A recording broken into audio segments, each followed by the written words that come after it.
அனைவருக்கும் என் அன்பான வணக்கம். என் பெயர் சஹானா. நான் 6ஆம் வகுப்பு ஆ பிரிவில் படிக்கின்றேன். நான் இன்று பேச எடுத்துக்கொண்ட தலைப்பு தோல்வி என்பது வெற்றிக்கான முதல் படி. பேச்சு போட்டிக்கு வந்ததொரு அழைப்பு, போட்டிக்கு தரப்பட்ட நல்லதொரு தலைப்பு, அழைப்பை மகிழ்ந்து தலைப்பை புரிந்து என் பேச்சிலே தரப்போகிறேன் நல்லதொரு விருந்து. அவையோர் அனைவரையும் வணங்கி தொடங்குகிறேன் எனது உரையை.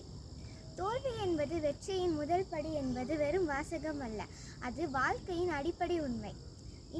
இந்த வாசகத்தில் ஒளிந்திருக்கும் ஆழமான அர்த்தத்தை நாம் புரிந்து கொண்டால் நம்முடைய வாழ்க்கையில் எதிர்கொள்ளும் ஒவ்வொரு தோல்வியும் வெற்றிக்கான படிக்கட்டாக மாறும். தோல்வி வேணும் என்று கேள், தோல்விக்கு முன்பு இன்னொன்று வேணும் என்று கேள்.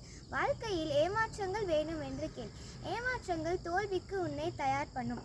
தோல்விக்குள் நுழைந்து விட்டோம் என்றால் தோல்வி எதிர்கொள்ள படிப்போம், தோல்வி எதனால் ஆனது என்று படிப்போம், ஏன் தோல்வி அடைந்தோம் என்று படிப்போம். இத்தனை படிப்பும் வெற்றிக்கு கிடையாது. வெற்றிக்கு வெறும் கைத்தட்டலும் பரிசும் தான் கிடைக்கும். தோல்விக்கு நிறைய பாடங்கள் கிடைக்கும், நிறைய அனுபவங்கள் கிடைக்கும். இந்த அனுபவத்தோடு வரக்கூடிய வெற்றியின் சுவை அபாரமாக இருக்கும். வெற்றி பெரிய சுவையாக இருக்காது, ஆனால் தோல்விக்கு பின் வரக்கூடிய வெற்றியின் சுவை வெயிலுக்கு பின் வருகின்ற நிழல் மாதிரி.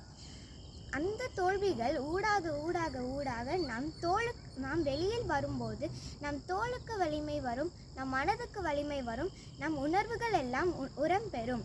அப்ப கிடைக்கின்ற வெற்றி நிரந்தர வெற்றியாக இருக்கும். வெற்றியின் கனியை சுவைக்க வேண்டும் என்றால் தோல்வி என்னும் ஏணியில் ஏறித்தான் ஆக வேண்டும். அடிமேல் அடி அடித்தால் அம்மியும் நகரும். விடாமுயற்சி செய்தால் வெற்றியை எதையும் சாதிக்கலாம். முயற்சி செய்யுங்கள், திருத்திக் கொள்ளுங்கள், தோல்வியை ஏற்றுக்கொள்ளுங்கள், மீண்டும் முயற்சி செய்யுங்கள். முடிவாக நான் சொல்ல விரும்புவது, வாழ்க்கையில் எத்தனை முறை விழுந்தாலும் எத்தனை முறை தோல்வி அடைந்தாலும் நாம் முயற்சியை நிறுத்தக்கூடாது. ஏனெனில் தோல்விதான் முதல் படியின் வெற்றி. நன்றி.